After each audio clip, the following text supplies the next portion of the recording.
هر علمی میتونه نافع باشه به شرطی که خدا مد نظر باشه. قبلا هم گفتم خدای ما خدای زیبایی هاست. علومی که زیبایی های طبیعت به تو نشون بده و جلوه بده، اون جزء علوم خداشناسی است، جزء علوم محترمه. علومی که زیبایی ها را، هنرنمایی های طبیعت که پشتش اللهه. اللطیف، این لطیف به معنی چی؟ کسی که ظرافت کاری بلده، کسی که بلد گلها و برگهای گل رو رنگ بکنه، پرندگان رو رنگ بکنه. سبحان الله. همه ما میریم اصفهان که نمیدونم پل 33 پل و نمیدونم فلان و جاهای دیگه ببینیم، ولی دیدنی تر از پل 33 پل که 4 تا سنگ رو هم گذاشته انسان، باغ گلها و باغ پرنده هاست.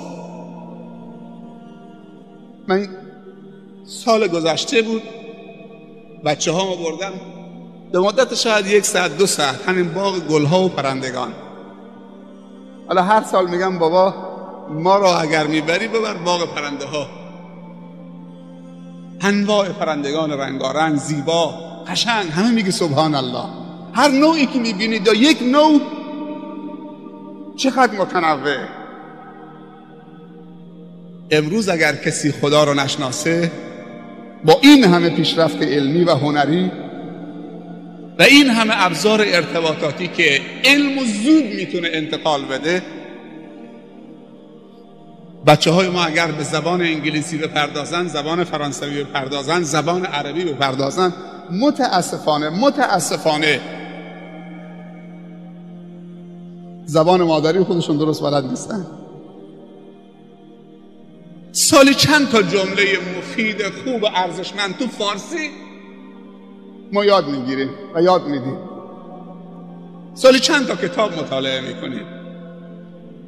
همین قرآن هم به زور فقط تو رمضان یک جز به زور اگر تا آخر نماز بمونیم میشنویم، دیگه سرش هم باز نمیکنیم که تو فکر معنیش بریم.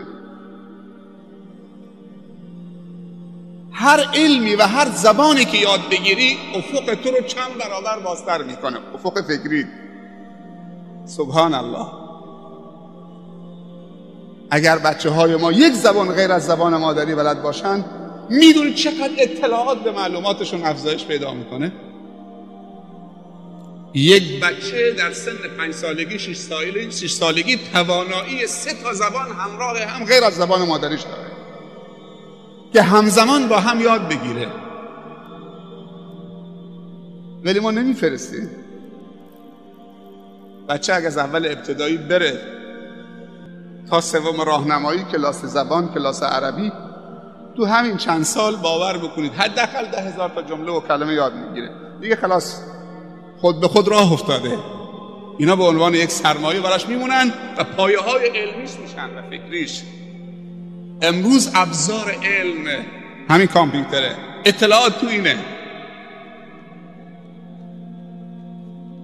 باور بکنی کسانی هستن که با اینترنت با عالمی تو ازهر ارتباط برقرار کرده، با یک جوان مسلمان شده، اطلاعات بهش داده، دوست اینترنتی. دوستان میگن ما تو کشوری دیگه دوست پیدا کردیم، با هم دیگه مکاتبه داریم، با هم دیگه محاوره داریم، میریم تو سایت میزنیم اون میاد پشت خط. حالا نزدیک شده که چیزی نمونده که دیگه شهادتش رو اعلام بکنه، شهادت علمیش. نه یک مورد، نه 100 مورد، هزارها مورد.